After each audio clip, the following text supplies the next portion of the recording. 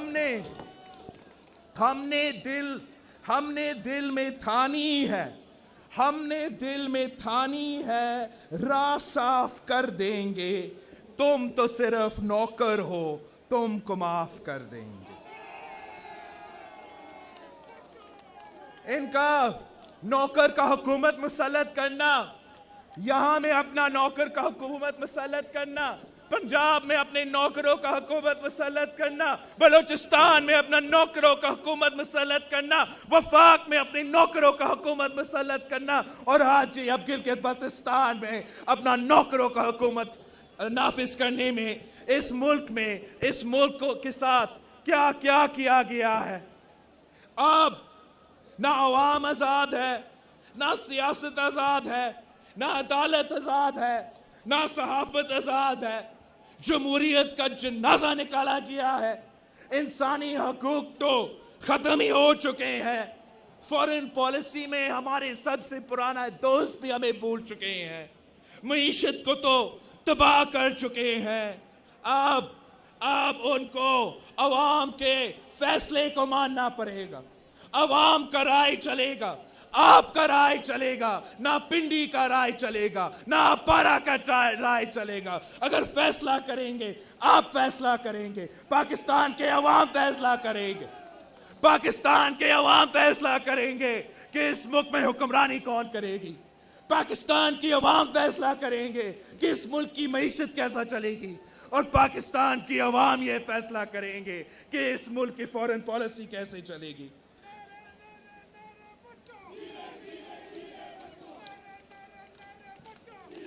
ساتھیوں، میں نے پورا گلگت بلتستان کا دورہ کر کے آیا ہوں، چپا کا دورہ کر کے آیا ہوں، پی ڈی ایم کا منشور، پی ڈی ایم کا نظریہ گلگت بلتستان کے پہاڑوں تک لے کر گیا تھا، اور جہاں کے دھاندلی کی وجہ سے آپ کو وہ سیٹیں نہیں دیے گئے، مگر ان کے ہتھ کنڈے کے باوجود، ان کے دھاندلی کے باوجود، لیول پلینگ فیلڈ نہ ہونے کے باوجود، سب سے زیادہ ووٹس پی ڈی ایم کے جماعتیں کو ملے ہیں اور پی ٹی آئی کو شکست ملی۔ سب سے زیادہ ووٹس پی ڈی ایم کے جماعتوں نے حاصل کیے ہیں۔ گلگت بلتستان کے عوام نے پی ڈی ایم کی نظریہ کے ساتھ دیا ہے، اور دھاندلی کے بعد جو ان پہاڑوں میں احتجاج شروع ہوا ہے، جس جذبہ کے ساتھ اس سخت سردی کے موسم میں گلگت بلتستان کے عوام پی ڈی ایم کی تاریخ میں اپنا حصہ ڈالنے کے لیے تیار ہے۔ گلگت بلتستان کے عوام اب آپ کا لانگ مارچ میں شانہ بشانہ کھڑے رہیں گے، اور گلگت بلتستان سے ایک نعرہ اٹھ رہا ہے، گلگت بلتستان سے ایک نعرہ اٹھ رہا ہے کہ ووٹ پہ ڈاکہ نامنظور، ووٹ پہ ڈاکہ، میرا ووٹ پہ ڈاکہ، تیرے ووٹ پہ ڈاکہ، ووٹ پہ ڈاکہ، ووٹ پہ ڈاکہ، ووٹ پہ ڈاکہ۔ پاکستان زندہ باد۔